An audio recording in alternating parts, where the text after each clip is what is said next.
wabarakatuh. Hai sahabat sepeda, berjumpa kembali di podcast kita bersama saya Keira dari tim jurnalistik SMA Negeri 2 Blora. Pasti teman-teman kangen kan dengan podcast kita? Jadi tema podcast kita kali ini tentu saja dapat menginspirasi kita semua, yaitu tentang kemanfaatan mengikuti Ikatan Penggalang Garuda. Apa sih Ikatan Penggalang Garuda itu? Yuk simak terus obrolan kita bersama dengan narasumber kita yang hebat ini. Dan tentu saja sudah bersedia hadir untuk mengisi podcast sepeda. Pasti kalian penasaran kan siapa saja narasumber kita kali ini? Jadi beliau adalah Kak Dian Cahya, selaku pembina pramuka di SMA Negeri 2 Blora. Halo sahabat sepeda. Dan di tengah-tengah kita juga sudah ada kakak peserta Ikatan Penggalang Garuda. Selamat bergabung Kak Grace. Terima kasih Dek. Dan selamat bergabung juga Kak Rido. Kak Dian, bisa Ya. tolong dijelaskan kepada sobat sepeda apa itu Penggalang Garuda? Penggalang Garuda itu adalah suatu tingkatan tertinggi di dalam kepramukaan. Ya, jadi di dalam pramuka itu ada berbagai macam tingkatannya, dari yang paling rendah sampai yang paling tinggi. Nah, seperti Kak Grace dan Kak Rido ini sudah masuk ke dalam tingkatan yang tinggi karena mereka sudah dilatih menjadi penggalang Garuda. Nah, karena mereka sudah mempunyai kecakapan yang tinggi, nah nantinya bisa ditularkan kepada adik-adik mereka yang belum masuk ke dalam penggalang Garuda itu sendiri. Kak Dian, Iya. bisa tolong dijelaskan kepada sobat sepeda apa sih yang membedakan antara peserta Penggalang Garuda dengan peserta pramuka yang lain?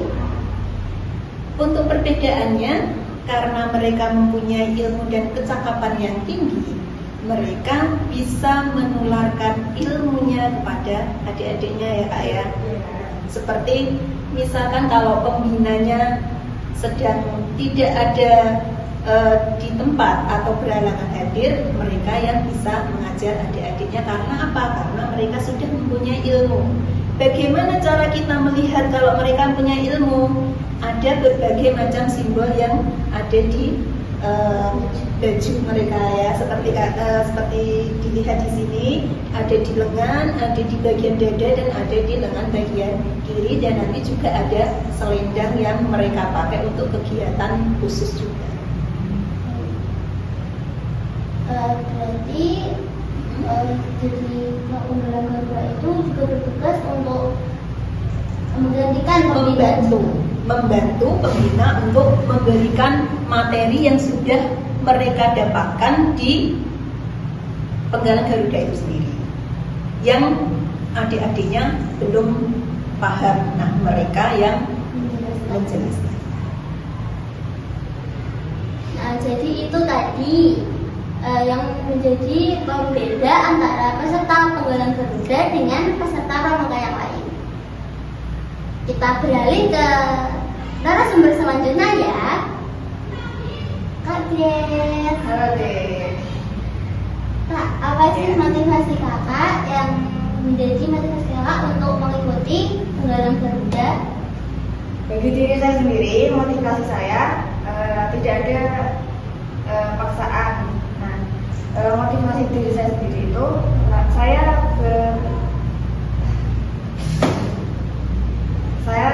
memiliki motivasi dari saya kelas 7 dan mendapat dukungan dari orang tua juga. Ingin menjadi mempunyai kecakapan yang lebih tinggi ya. Iya.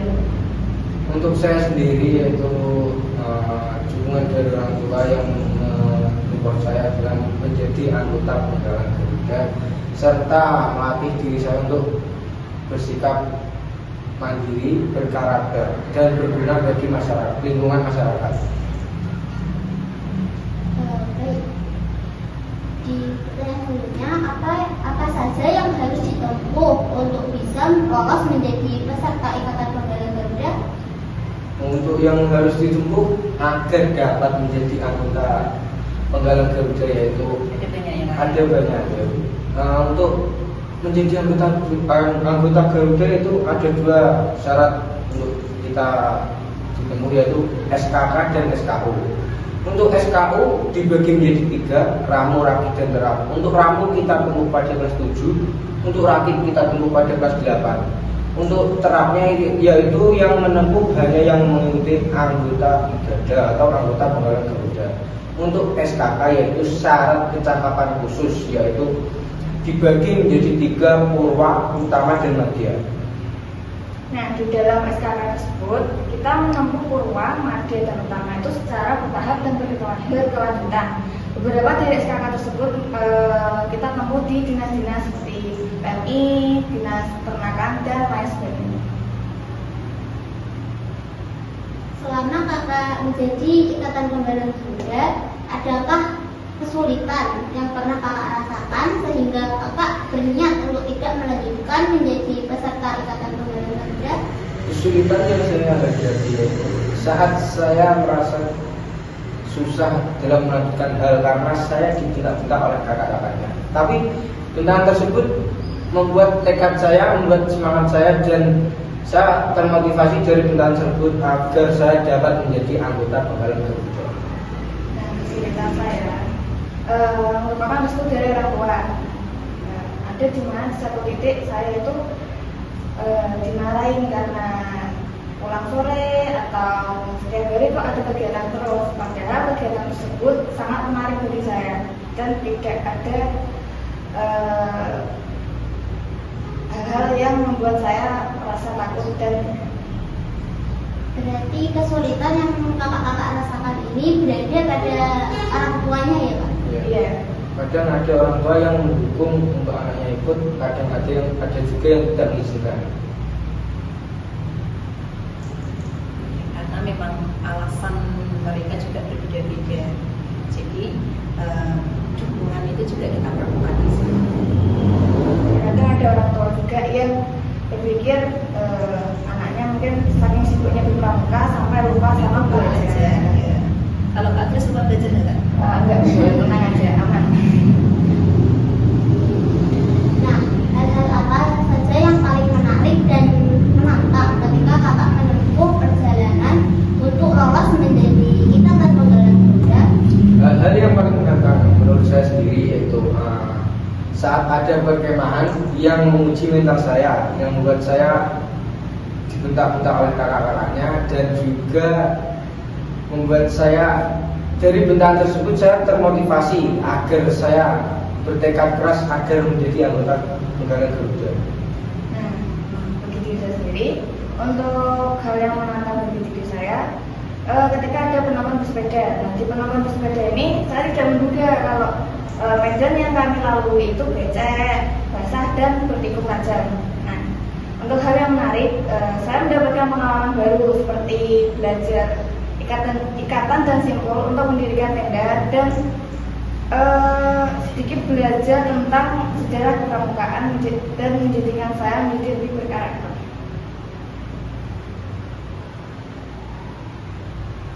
Nah Kak, apakah yang kakak rasakan setelah kakak lolos menjadi peserta Ikatan Penggalan Garuda? Adakah manfaat yang mungkin kakak rasakan untuk diri kakak sendiri? Yang saya rasakan yaitu saya sangat bersyukur karena telah menjadi anggota Igada.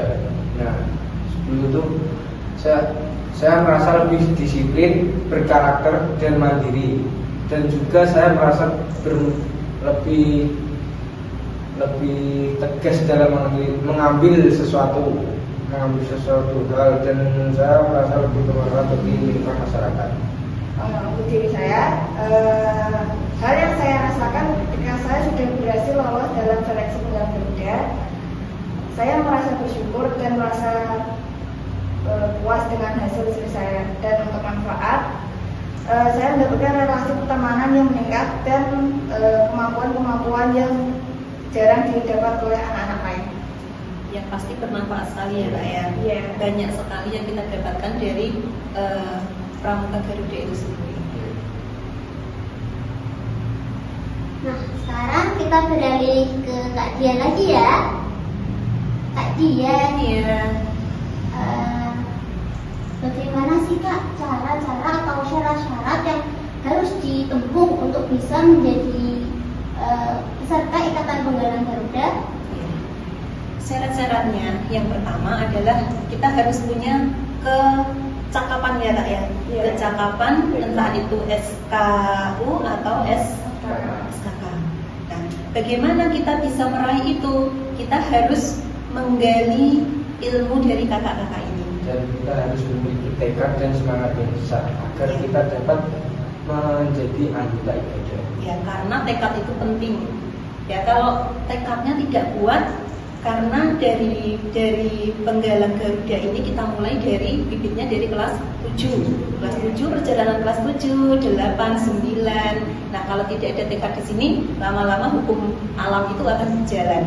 Di tengah-tengah modal 1. Nah, berjalan lagi modal 5. Nah, itu yang perlu kita tekankan di sini. Jadi tekadnya harus kuat.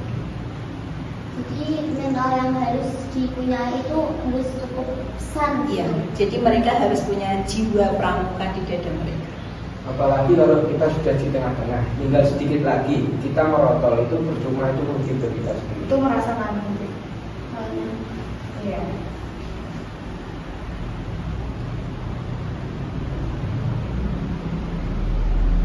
Nah, adik-adik yang ingin mengikuti menjadi peserta Ikatan Penggalang Garuda, kalian harus punya mental terlebih dahulu nih sebelum kalian menjadi peserta Penggalang Garuda. Kan percuma kalau kalian sudah berada di tengah jalan, namun tiba-tiba kalian keluar dari organisasi Penggalang Garuda. Jadi kalian harus punya niat di dalam diri kalian sendiri seperti yang sudah disampaikan oleh Kak Dian, Kak Grace, dan Kak Rido. Nah, Sobat Venda, itu tadi informasi yang kita dapatkan dari narasumber kita kali ini. Bagaimana jawaban mereka sudah bisa menginspirasi kita untuk menumbuhkan sikap profil pelajar Pancasila dalam diri kita, yaitu mandiri, kreatif, berkolaborasi, dan yang pastinya berakhlak mulia. Sampai jumpa di podcast kita selanjutnya. Sampai negeri dua Blora, Bumi Bloraku. Terima kasih. Wassalamualaikum warahmatullahi wabarakatuh.